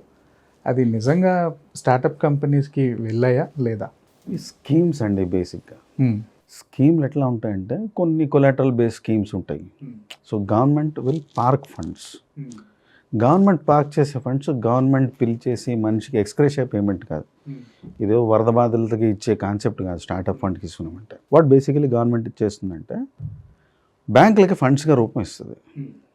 ఇది నీకు collateral గ్యారంటీగా నేను ఇస్తున్నాను, దీన్ని పెట్టుకొని నువ్వు స్టార్టప్ని ఇవాల్యుయేట్ చేసి వాడు నిజంగా కేపబుల్ అయితే డబ్బులు రిలీజ్ చేయి. వీడు దాన్ని ఏం చేస్తాడంటే ఒక అన్సెక్యూర్డ్ లోన్ గాను, కొలాటరల్ లోన్ గాను బ్యాంక్స్ ట్రై టు గివ్. దీనికి డెలిక్వెన్సీ రేట్ అనేది RBI will not keep it in the regular statutory lending and monetary రేట్స్లో పెట్టదు. So if something goes wrong, bank will not go off from the market. So I'm giving you a corpus, you use that corpus as a shield, from that మీరు lending చేయండి అనేది ఒక issue. అంటే స్టార్టప్స్కి మేము ఒక 600 కోట్లు 6,000 కోట్లు గవర్నమెంట్ అలాట్ చేసింది అనుకోండి, బాబు స్టార్టప్లు అని లైన్ కట్టేసి ఒక్కొక్కడికి ₹1 ఇవ్వడం అనేది జరగదు. ఈ స్టార్టప్ వెళ్ళి వాడి ప్రాజెక్టు డిపిఆర్ ఇచ్చి బ్యాంకర్ని కన్విన్స్ చేసుకొని చార్టెడ్ అకౌంటెంట్ ఎవరో సర్టిఫై చేస్తాడు. చేసిన తర్వాత బేసిక్గా బ్యాంకర్ నమ్మేది ఎవరైతే వాడిని తీసుకొచ్చాడో, ఇప్పుడు గుడ్డిగా అందరిని నమ్మలేరు, అందరిని ఇవాల్యుయేట్ చేయలేరు. So there will be some consultants or there will be some people who are already known the bank. వీళ్ళు వచ్చి తీసుకొస్తే పర్లేదు మనోడు ఇచ్చండి రీపే చేస్తాడు అంటే బ్యాంక్ వాళ్ళు ఇస్తారు. It's regular unsecured loan. పొరపాటున లోన్ సర్వీస్ కాలేదు, స్టార్టప్ ఫండ్లో ఉన్న అలొకేటెడ్ ఫండ్లో ఇచ్చామనే కాన్సెప్ట్లో ఇచ్చేస్తారు. So it will not impact the banks lending rates, banks statutory issue. Bank survive అవుతుంది. ఐడిఎఫ్సి బ్యాంక్ ఉంది, ఐడిఎఫ్సి బ్యాంక్ అలొకేట్ చేసుకున్నాడు, నేను 100 crores స్టార్టప్ కంపెనీస్కి మాత్రమే కేటాయిస్తాను అని. ఇప్పుడు 100 crores వీడు లోన్లో ఇవ్వట్ల, వాడు మార్క్ చేసిన 100 crores అది marketing budget come lending budget. So ఏదైనా స్టార్టప్ ఈవెంట్కి వాడు ఫండ్ చేసాడు, దీనిలో రాసుకుంటాడు. సో ఒక అలాట్మెంట్ అనేది పరిపరి విధాలుగా వెళ్తుంది. సింపుల్గా చెప్పాలంటే మీకు ఒక 6,000 కోట్లు అనేది గవర్నమెంట్ అనౌన్స్ చేసి ఉంటే ఈ 6,000 కోట్లు 5 సంవత్సరాలకు అలాట్మెంట్ అనుకోండి, 6,000 divided by 5 that is the equation. ఈ 6,000 కోట్లు మీకు 500 కోట్లు 600 కోట్లు ఫస్ట్ 1,200 కోట్లు రిలీజ్ అవుతుంది. ఈ 1,200 కోట్లు అలాట్మెంట్ బ్యాంక్కి వెళ్ళింది. అక్కడి నుంచి కొంతమంది స్టార్టప్ ఫండ్ చేస్తారు. 1,200 కోట్లు అన్ని బ్యాంకులు కలిసి ఒకే సంవత్సరం ఫండ్ చేయవు. దానిలో 25% ఫండ్ అవుతుంది.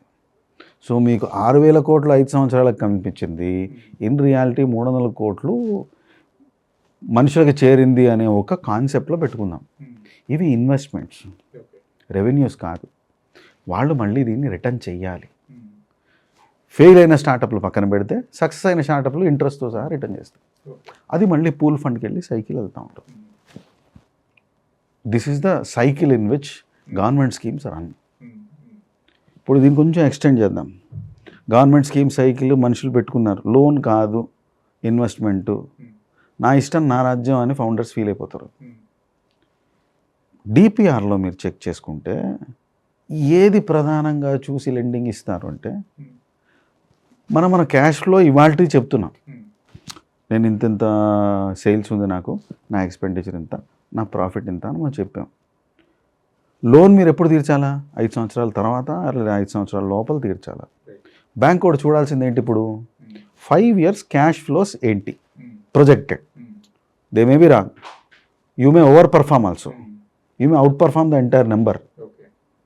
బట్ ఆ ఫ్లోస్ మీద వీడు మనం 100 కోట్లు ఇస్తున్నాం లేదా 10 కోట్లు ఇస్తున్నాం, వీడు నెలకి ఒక 1 కోటి రూపాయలు సంపాదిస్తాడు రెవెన్యూ. అది ఆ 1 కోటి రూపాయలు అన్ని ఖర్చులు పోగా ఒక 30 లక్షలు 40 లక్షలు మిగులుతాయి. నా ఇంట్రెస్ట్ ఎంత? 5 లక్షలు. 40 లక్షలు 5 లక్షలు ఇచ్చేస్తాడు కదా. ఆ కాన్సెప్ట్లో లెండింగ్ ఇస్తారు. ఈ ప్రొజెక్టెడ్ క్యాష్ ఫ్లోస్ అచీవ్ చేసే బాధ్యత ఫౌండర్స్. సో ఇప్పుడు స్టార్టప్ ఫండింగ్ దాంట్లో మనకు ఫండ్స్ ఉన్నాయి, త్రూ బ్యాంక్ ద్వారా మనకి ప్రమోట్ చేస్తారు లేకపోతే అప్రూవ్ చేస్తారని అనుకుందాం. స్టార్టప్ సర్టిఫికేషన్ ఉన్నదానికే మనకు ఫండింగ్ అనేది వస్తుంది. బట్ ఇప్పుడు ఏంటంటే startup funding just like that, sorry startup certificate అనేది కంపెనీ రిజిస్టర్ అవ్వగానే ఆ ప్రాసెస్లోనే చేసి ఇచ్చేస్తున్నారు. సో దాన్ని ఎలా జస్టిఫై చేస్తారు, whether they are into the same business or not? బేసిక్గా that is the mistake which the government is doing in India. Startups ఇప్పుడు ఇండియాలో ఏమైపోయిందంటే అండి, వాడు టెక్నాలజీ కంపెనీని ఇన్కార్పొరేట్ చేస్తాడు, ఫుడ్ స్టాల్ పెడతాడు. టెక్నాలజీలో ఫుడ్ స్టాల్ లేదు అసలు. ఎలా పెట్టాడు? అడిగేవాడు లేడు. ఇండియన్ రూల్ ఏంటంటే you incorporate company, you do business, we ask heads. Regular income, general income అంటాం, ఇంట్రెస్ట్ ఇన్కమ్ అంటాం. ఈ ఇన్కమ్ ట్యాక్స్ డిపార్ట్మెంట్లో చేసే ఫైలింగ్స్, కంపెనీస్ యాక్ట్లో చేసే ఫైలింగ్స్ ఇవి. ఎక్కడా మీరు ప్రశ్నించని కామన్ క్వశ్చన్ ఏంటంటే what is the sector or what is your business activity from which this money is received. You started as a technology company, what you should do? Give some SaaS model or give some technological services and make revenue out of it. ఎక్కడో cafeteria పెట్టేసి దాని మీద నుంచి కూడా revenue చూపిస్తే ఎలా? That problem is there is no cross check.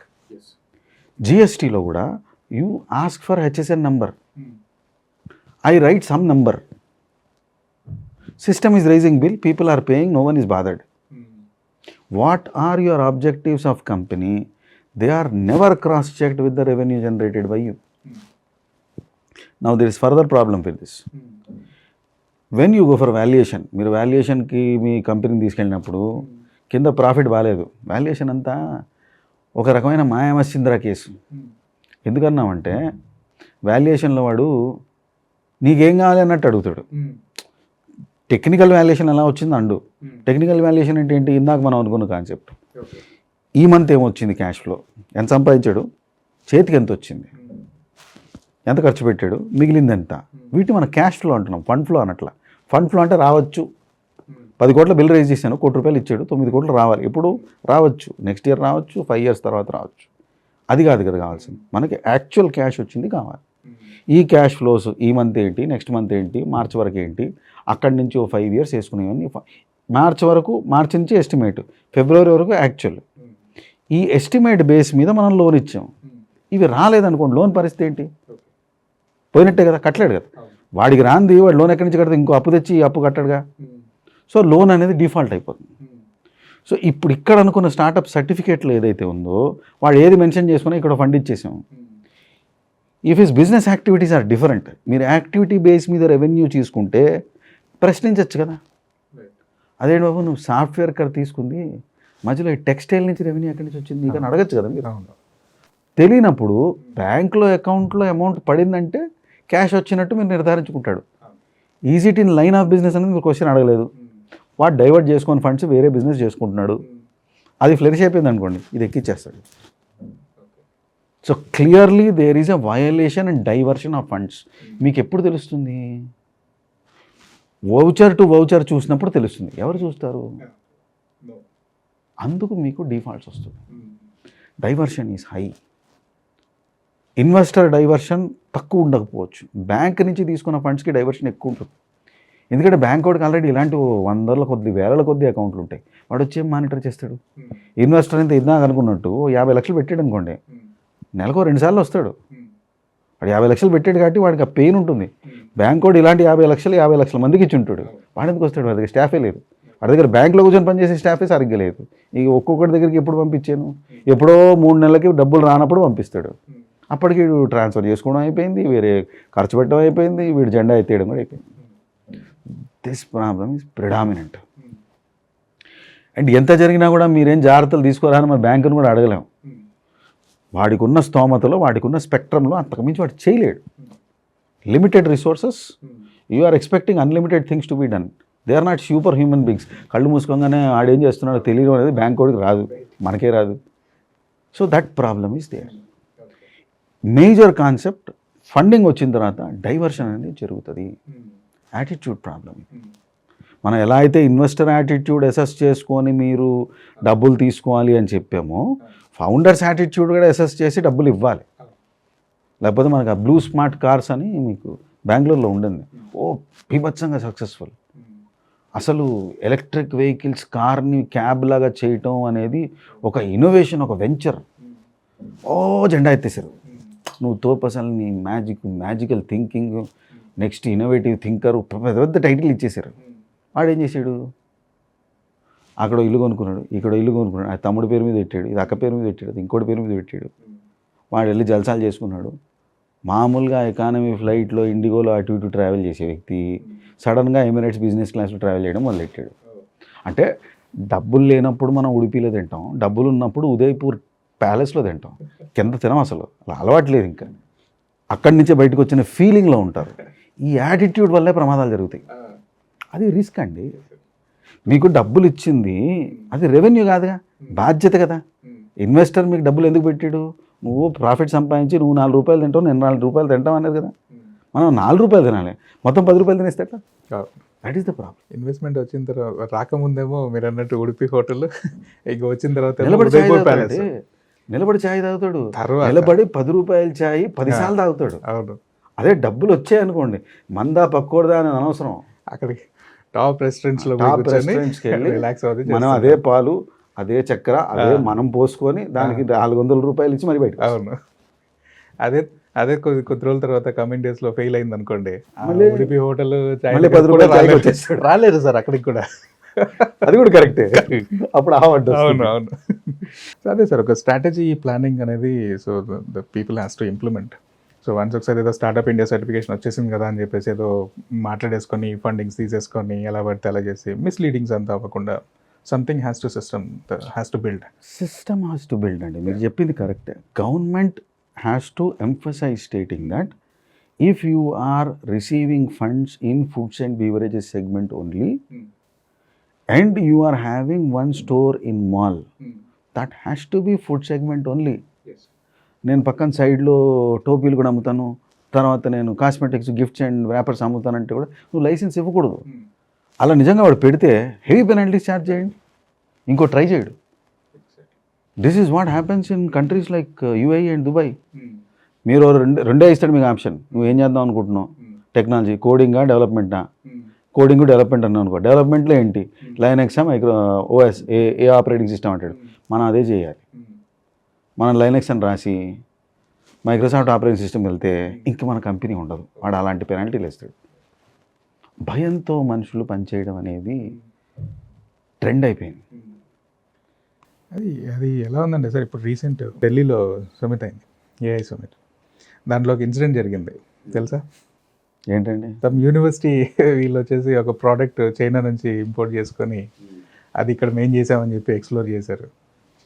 అది కూడా రిజల్ట్ రివర్స్ అయింది మళ్ళీ. అది మాకు ఒక among advocates we have one comedy.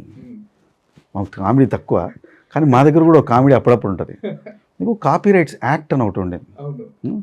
మా అడ్వకేట్లు అప్పుడప్పుడు సరదాగా ఏమనుకుంటారంటే, రే కాపీ రైట్ యాక్ట్ ఏమో కాదురా, కాపీ చేయడానికి రైట్ అని చెప్తాం. యాక్చువల్గా అది కాదు, కాపీ రైట్స్ ఎలా ప్రొటెక్ట్ చేయాలనేది యాక్ట్. కానీ మేము ఏంటో జోకులు అనమాట.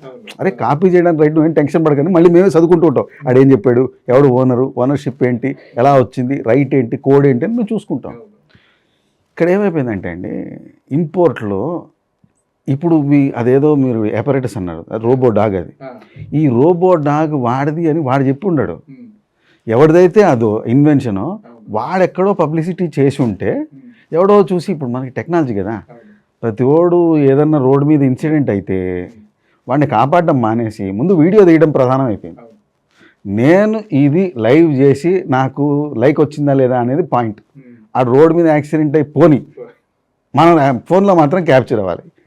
ఇలాంటి ఫోకస్ వల్ల కొన్నిసార్లు అలాంటి ప్రమాదాలు జరుగుతాయి, కొన్నిసార్లు ఏంటంటే మంచి కూడా జరుగుతాయి. ఎవడో కుక్క బాగుంది, బాగా పని చేస్తుంది, డ్యాన్స్ చేస్తుంది అని దాని ఫోటో తీసి ఏ వీడియోలో లైవ్ చేసి ఉంటాడు. నిజంగా దాన్ని కనిపెట్టినోడు అది చూసి ఉంటాడు, అర్రే ఇది మంది అని అప్లై చేసి ఉంటాడు. యూనివర్సిటీలు మూసేయాలి. ఇట్లాంటి యూనివర్సిటీ ఏదైనా చేస్తే UGC first immediately should scrap the university. ఇదేంటిది, ఒక్కడికి చేసింది 1000 మందికి రీసౌండ్ అవ్వాలి, అప్పుడు ఇంకోటి చేయడు. 10,000 పెనాల్టీ వేసారనుకోండి, ఇంతే కదా, అందరూ చేస్తారు, చేసేద్దాం కదా, అందరూ చేస్తారు, డూప్లికేట్ అయిపోద్ది. University does a mistake, scrap it of. మరి పిల్లలండి, వేరే యూనివర్సిటీకి మార్చు. పిల్లల్ని ఎవడు అన్నాడు? యూనివర్సిటీ అని అంటున్నాం కదా. ఇంకో యూనివర్సిటీ లేవా, ఫ్యాకల్టీలు లేవా, నంబర్ పెంచేయండి. Extraordinary circumstances shift the students there. ఇప్పుడు ఆర్బీఐ చూడండి, ఒక బ్యాంకు ఇష్యూ అయిపోయి గ్లోబల్ ట్రస్ట్ బ్యాంకే ఉంది, పోయింది. ఏం చేశారు? యూటీఐ బ్యాంక్ని, అప్పుడు ఓరియంటల్ బ్యాంక్ కార్పొరేషన్ తీసుకొని దాన్ని కలిపేసి తర్వాత యూటీఐలో కలిపేశారు. Merged shift students. ఇలాంటి యూనివర్సిటీలు ఎంకరేజ్ చేస్తే ప్రతి ఒక్కడికి ట్రెండ్ అయిపోద్ది. అప్పుడు easiest what government has to do first is this university is debarred, no further admissions entertained, all admissions future revenues are stopped. స్టూడెంట్స్కి అందరికీ ఒక నోటీస్ ఇచ్చేయండి, ఆపడేయండి, మీరు పేమెంట్లు ఏమి ఇవ్వద్దు, మీకు వేరే యూనివర్సిటీ మ్యాప్ చేస్తాం, దానికి పేమెంట్లు ఇచ్చుకోండి. యూనివర్సిటీ ఇప్పటివరకు అకౌంట్స్ అన్ని ఫ్రీజ్ చేసి పడేయండి. When you do such steps, ఇంకో యూనివర్సిటీ ఆలోచించడం కూడా చేయదు, కళ్ళలో కూడా ఆలోచించదు, లైవ్లో వదిలేసేయండి. ఈ స్ట్రింజెంట్ మెజర్స్ రిక్వైర్డ్ అండ్ ఫాస్ట్గా ఉండాలి. మనకు వైరల్ అయినట్టు యూనివర్సిటీని టర్మినేట్ చేశారు అనే న్యూస్ కూడా వైరల్ అయిపోయింది అనుకోండి, చాలు. దీంతో పాటు ఆ వైరల్, ఈ 2 వీడియోలు సైమల్టేనియస్గా వైరల్ అయిపోతే, అమ్మో ఇండియన్ గవర్నమెంట్ ఇప్పుడు సర్జికల్ స్ట్రైక్ లాగే ఆ నోరెత్తాడు, పేల్చేయి, సింపుల్, ఇంకో నోరెత్తాడు. This is what is required. And plus education system should not be tolerated. ఎప్పుడు టాలరేట్ చేయకూడదు. 4 సిస్టంలో ఎప్పుడు డేంజర్ అండి. First primary is education, second is health. You find some hospital doing some nonsense. We have seen cases where హాస్పిటల్లో patient పోయి 4 గంటలైంది, వీళ్ళు ఇంకా ట్రీట్మెంట్ చేస్తూ ఉంటారు, అండ్ ఐసీయూలో పెడతారు, ఆడ బిల్ కట్టిని మనం మెల్లిగా వీడిని డిస్పాచ్ చేద్దాం. ఇది యాటిట్యూడ్. అవసరం లేని డయాగ్నోసిస్లు, అవసరం లేని ట్రెండ్స్, అవసరం లేని టెస్టులు, మనిషి పోతే హ్యాండ్ ఓవర్ చేయకూడదు. There is no law which says పేషెంట్ని మీరు అట్టు పెట్టుకొని ఫీజు వచ్చేంతవరకు ఇవ్వద్దని ఏం లా లేదు. Person expired immediately dispatch. రాక్షసత్వం, రాక్షసత్వం. డబ్బులు రాలేదు, అట్టు పెట్టుకో. అదేనా బంగారమా, వెండా అట్టు పెట్టుకోవడానికి? That clarity is missing. దీన్నే మనం రాయల్గా హ్యూమానిటీ అంటాం. అసలు ఉందా లేదా అనేది ప్రశ్నించుకోవాలి ప్రతి వ్యక్తి తన దగ్గర. అండ్ ఏం చేస్తారు, పోయి కంప్లైంట్ ఇస్తారు. పోలీసులు ఏమైనా ఇమీడియట్గా రియాక్ట్ అవుతారా? అది కూడా సిచ్యువేషనలే. పోలీసులు ఇమీడియట్గా రియాక్ట్ అవ్వడానికి మీ దగ్గర ఒక ప్రైమరీ కారణం ఉంది. ఎంతమంది ఉన్నారు? ఓ పోలీస్ స్టేషన్లో 28 మంది ఉంటారండి. Constable, women constable, inspector, sub inspector. Inspector is highest, we call him station house officer. 28 members are there. 28 members 3 షిఫ్ట్లు. అంటే మీకు టెక్నికల్గా ఒక షిఫ్ట్లో 8 మందే ఉన్నారు. గట్టిగా పోలీస్ స్టేషన్ మీద 100 మంది వచ్చారనుకోండి, వాళ్ళే కాపాడుకోలేరు. అది పరిస్థితి. ఇంకో పోలీస్ స్టేషన్కి మన రేడియో మెసేజ్ ఇవ్వాలి, వాడు రావాలి, మన ట్రాఫిక్లో వాళ్ళు ఇరుక్కున్నారంటే ఈడు ఇరుక్కున్నాడు. సో యంత్రాంగంలో ఆ స్థోమత క్షమత అనేది ఇన్బిల్డ్ చేస్తే మారుతాయి అన్నీ. సో ఇక్కడ హాస్పిటల్లో ఇష్యూ వచ్చింది, you give a complaint, people come sort it out. Hospital కూడా భయం ఉంటుంది. Third most important segment insurance industry. Insurance ఇండస్ట్రీలో ఇప్పుడు నేను చెప్పాను చూడండి, భయపెట్టి బిజినెస్ చేయాలి. అసలు స్టార్ట్ చేసింది ఆడు. నువ్వు పోతే నువ్వు ఫలానా వాడు పోయిన తర్వాత వాడు తీసుకుంటాడో లేదో కూడా తెలియదు మనకి. ఏమన్నా అర్థం ఉందా? అది ప్రమోట్ అయిపోయింది. పోనీ ఇంత చేసిన వాళ్ళు COVID-19లో అందరూ హాస్పిటల్లో ఉంటే తూచ్ COVID-19 పనిచేయదు, కోవిడ్ షీల్డ్ సపరేట్ అని అప్పటికప్పుడు ఇన్వెంట్ చేశారు. ఇన్సూరెన్స్ టర్మ్స్లో కోవిడ్ లేదు. వాట్ ఈస్ దిస్ అంటే టర్మ్స్ ఆర్ నాట్ చేంజ్. ఏంటంటే యాక్ట్ ఆఫ్ గాడ్ అంటాడు, నువ్వు పెట్టిన కోవిడ్ యాక్ట్ ఆఫ్ గాడ్ నువ్వు ఎట్లా డిసైడ్ చేసినా అంటే మన ప్రాఫిట్స్ ఇంపార్టెంట్. బిజినెస్ ఏంటి, భయపెట్టి వసూలు చేసాం మనం. సో ఈ 3 సెగ్మెంట్ లాస్ట్ మోస్ట్ క్రూషియల్. మనకు తెలియకుండా మనం దానిలో ఇరుక్కుంటాం. ఫుడ్ ఇండస్ట్రీ ఇవాళ రేపు బయట తింటాం. ఫేక్ పన్నీర్ అని బోల్డ్ వీడియోలు చూసాం. నువ్వు ఫేక్ పన్నీర్ని ఇలా కనిపెట్టాలి, అలా కనిపెట్టాలి, దీన్ని పెట్టి కనిపెట్టాలి, ఐడిన్లో ముంచు, దానిలో ముంచు, దీనిలో ముంచాడు. వాడు ఉడికిచ్చి ఇచ్చేసాడు, ఇంకేం ముంచుతావు? డైరెక్ట్ తీసుకొచ్చి ప్లేట్లో పెట్టాడు, ఇచ్చేసాడు. అన్నీ అయిపోయింది, ప్రాపర్టీస్ అన్ని కలిసిపోయింది, వాళ్ళు ఎక్కడుందో కూడా తెలియదు మనకి. ఇప్పుడు అది మనం రాయల్గా లొట్టలు వేసుకుంటే బాగా ప్రజెంటేషన్ అని తినేస్తున్నాం. ఆ తర్వాత మళ్ళీ ఫుడ్ ఇండస్ట్రీ గ్యాస్ట్రిక్ ప్రాబ్లము, గ్యాల్ బ్లాడర్లు కోసేయడాలు ఇవన్నీ ఉంటాయి. ఇదేంటంటే విషియస్ సర్కిల్. బేసిక్గా ఏంటంటే ఎథిక్స్ అనేది క్రమక్రమంగా గౌండెడ్ అయిపోయినాయి. ఒకప్పుడు ఎడ్యుకేషన్ సిస్టంలో ఎథిక్స్ అనే సబ్జెక్టే లేదు. మనుషులు మర్చిపోయారు కాబట్టి దాన్ని సిలబస్గా చదువుకునే స్టేజ్కి వచ్చింది. That is the problem. ఇప్పుడు ఇదే సార్, ఇలాంటి సిచ్యువేషన్స్లో హాస్పిటల్ కావచ్చు, ఎడ్యుకేషన్ సిస్టంలో కావచ్చు, లేకపోతే ఫుడ్ ఇండస్ట్రీలో కావచ్చు, ఒక నార్మల్ పర్సన్ ఉన్నారు, బట్ ఆ ఆపోజిట్ పర్సన్ ఎవరైతే ఉన్నారో హీఈస్ వెరీ స్ట్రాంగ్. అఫెక్ట్ అయిందేమో నార్మల్ పర్సన్, బట్ అలాంటి సిచ్యువేషన్స్లో మీ దగ్గరికి కేసెస్ వచ్చి రైట్, దాన్ని ఎలా డీల్ చేస్తారు? ఇప్పుడు ఈ కేసు పెట్టిన అతనేమో చాలా నార్మల్ పర్సన్, నాకు ఈ ఇష్యూ వచ్చింది, నేను వీళ్ళ ఫుడ్ తినడం వల్లనో, లేకపోతే ఇక్కడ ఈ కాలేజ్లో చేయడం వల్లనో, లేకపోతే ఈ హాస్పిటల్లో చేయడం వల్ల నాకు ఇష్యూ వచ్చింది, ఐ లాస్ట్, అండ్ కంప్లైంట్ ఏమో ఇక్కడ నుంచి నాకు లాస్ అయిందని కంప్లైంట్ వచ్చింది. But he is a big shot, ఎవరైనా కావచ్చు, ఎవరు విన్ అవుతారు? దీన్ని మనం మ్యాచ్ ఫిక్సింగ్ చేయడానికి 3 ఆప్షన్లు కాదు, మల్టిపుల్ ఆప్షన్స్ తీసుకోవాలి. కొంచెం ఈ వ్యక్తి ఎవరైతే నష్టపోయారో ఆ వ్యక్తి బేసిక్గా ఇంక జీవితంలో వేరే ఏం ప్రోగ్రామ్ చేసుకోకుండా న్యాయము, ధర్మము, దానికోసం నేను పాటుపడుతున్నాను, పోరాటం సాగిస్తున్నాను అనే ఒక మిషన్ని ఇన్కార్పొరేట్ చేసుకోవాలి బ్రెయిన్లో. చేసుకొని స్ట్రగుల్ స్టార్ట్ చేయాలి. మనకి ఎంటిటీస్ లేక కాదు, లోకాయుక్త ఉంది, హ్యూమన్ రైట్స్ కమిషన్ ఉంది, సివిల్ కోర్ట్ ఉంది, క్రిమినల్ కోర్ట్ ఉంది, దేర్ ఆర్ మల్టిపుల్ ఎవెన్యూస్. ఇలాంటి ప్రాబ్లం వచ్చినప్పుడు you have to strike all these avenues simultaneously and you have to give this voice to public at large. ఇక్కడే మనం social media, digital media వాడుకోవచ్చు. నీకు ఒక example చెప్పాలంటే film ఇండస్ట్రీలోనే example చూపించారు. అది బజరంగి భాయిజాన్ అని వచ్చింది చూడండి. వాడేదో పాకిస్తాన్కి వెళ్తాడు చిన్న పాప కోసం, అందరూ వదిలేస్తారు, ఏ ఛానల్ వేయదు, ఆడు సోషల్ మీడియాలో వేస్తాడు. ఫస్ట్ ఎంటపడింది ఎవరండి? పోలీసులు ఎంటపడతారు. తర్వాత పబ్లిక్ ఎంటపడి సినిమా కాబట్టి లాస్ట్లో కంచెలు కొట్టేసి వీడిని పంపించారు. రియల్ లైఫ్లో కూడా ఇలాంటి వాటికి మీరు సోషల్ మీడియా వాడచ్చు. మీరు చేసిన కంప్లైంట్లన్నీ సోషల్ మీడియాకి వచ్చి దాన్ని సర్క్యులేట్ అవుతూ ఉంటే that voice will be heard. ఇండివిజువల్గా మీరు మాట్లాడితే ఏమీ కాదు. విప్లవానికి వాల్యూమ్ ఇంపార్టెంట్, విప్లవానికి వాల్యూ కాదు. ఇదేం స్టాక్ మార్కెట్ ఇవాల్యుయేషన్ కాదు సింగిల్ నెంబర్ పైకి రావడానికి. సింగిల్ నెంబర్ ఎప్పుడు పైకి రాదు. అండ్ సింహం సింగిల్గా వస్తుంది అనేది ఒక పెద్ద ట్రాష్. సింహం ఎప్పుడు గ్రూప్లో ఫైట్ చేస్తుంది. దాన్ని పరివారం పెద్దదండి, అది సింగిల్గా వస్తే అదే తట్టుకోలేదు. పరివారం పెద్దదైనప్పుడు పరివారంతోనే వస్తారు. So this is the base which you have to work. Fight చేయాలి. అదర్ సైడ్ వాడు పలుకుబడిలో పదవిలో పెద్దోడు అన్నప్పుడు మీ దగ్గర ఉన్నది ఒకే శక్తి, జనశక్తి. అది మీరు తట్టి లేపాల, టైం పడుతుంది. కానీ ఆ తట్టి లేపినప్పుడే సొల్యూషన్ వస్తుంది. ఆ తట్టి లేపనంత వరకు కాదు. మీరు ఏ Telugu cinema, Hindi cinema, English cinema చూసుకోండి, ఇష్యూ ఉన్నప్పుడు నిలబడ్డేది ఒకడే, కానీ వాడితో పాటు వెనక నిలబడే 1,000,000 మందితోనే అది నడుస్తుంది. ఈ ఒకటి హీరో ఊరికినే అలక్ నిరంజన్లాగా నిలబడినా సావతనం తింటాడు. వెనక ప్రపంచం వస్తేనే సొల్యూషన్ వస్తుంది. That is called revolution.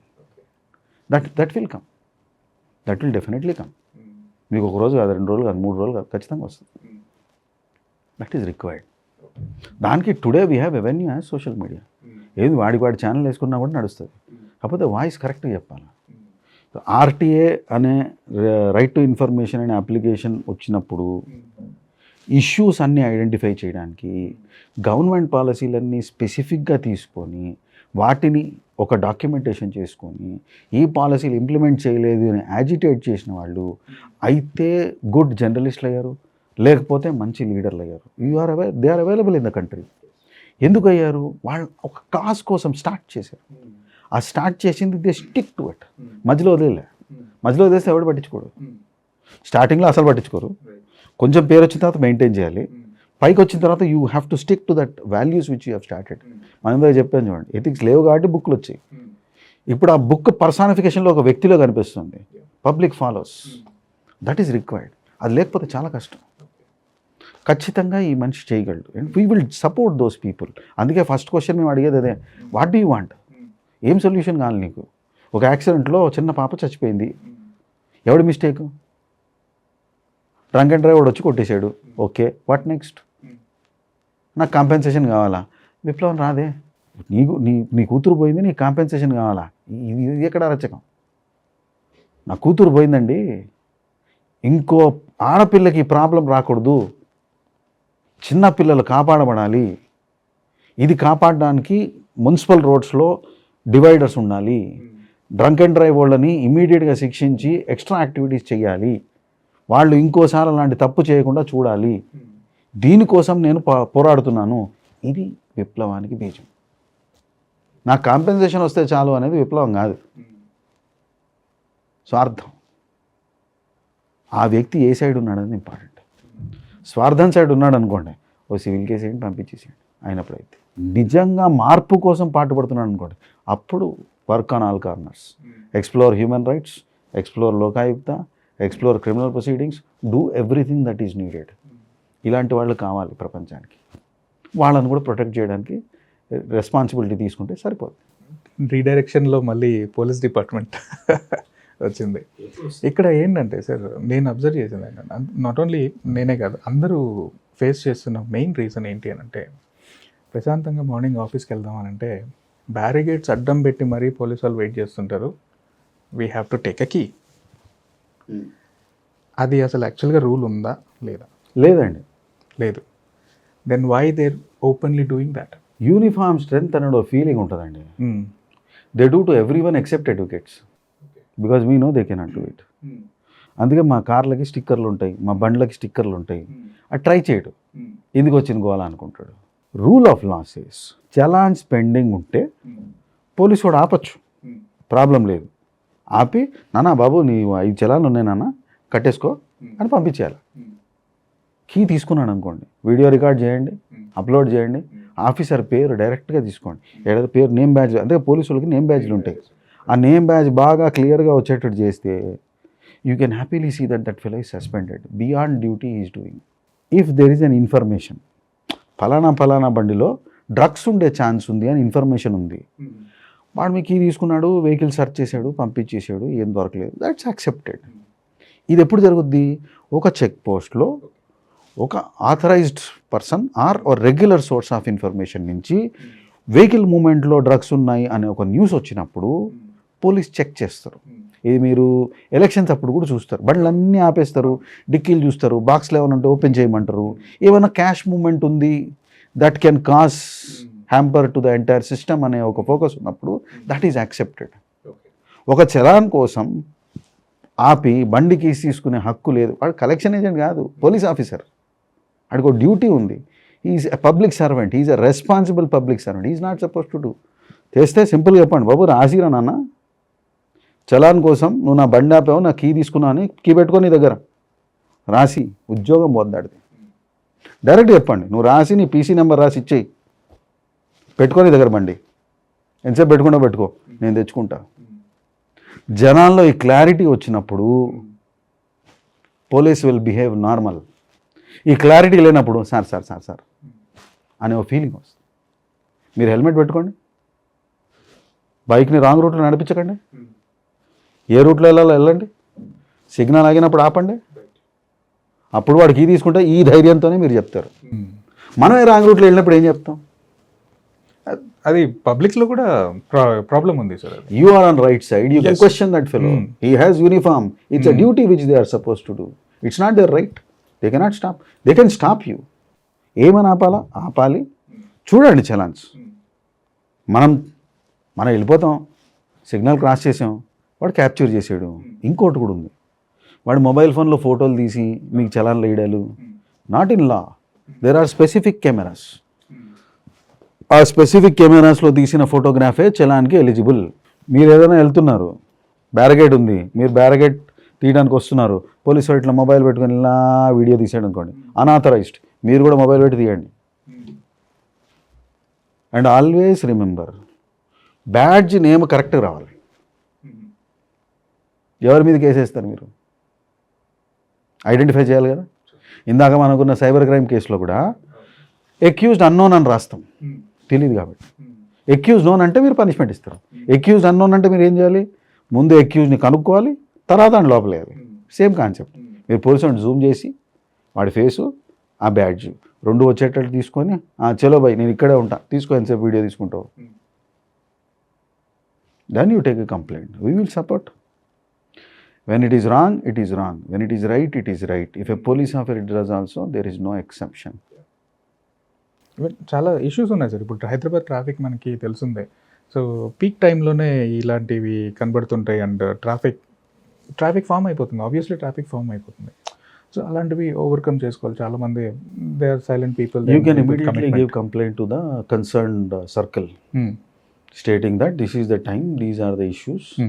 ఒకడు 2-10 మంది 2 రోజులు కంటిన్యూస్గా వచ్చింది అనుకోండి, you give this complaints. It will not be there. They have to justify. ఒక చెక్ పోస్ట్ పెట్టిన దానికి ప్రాపర్ జస్టిఫికేషన్ ఉండాలి.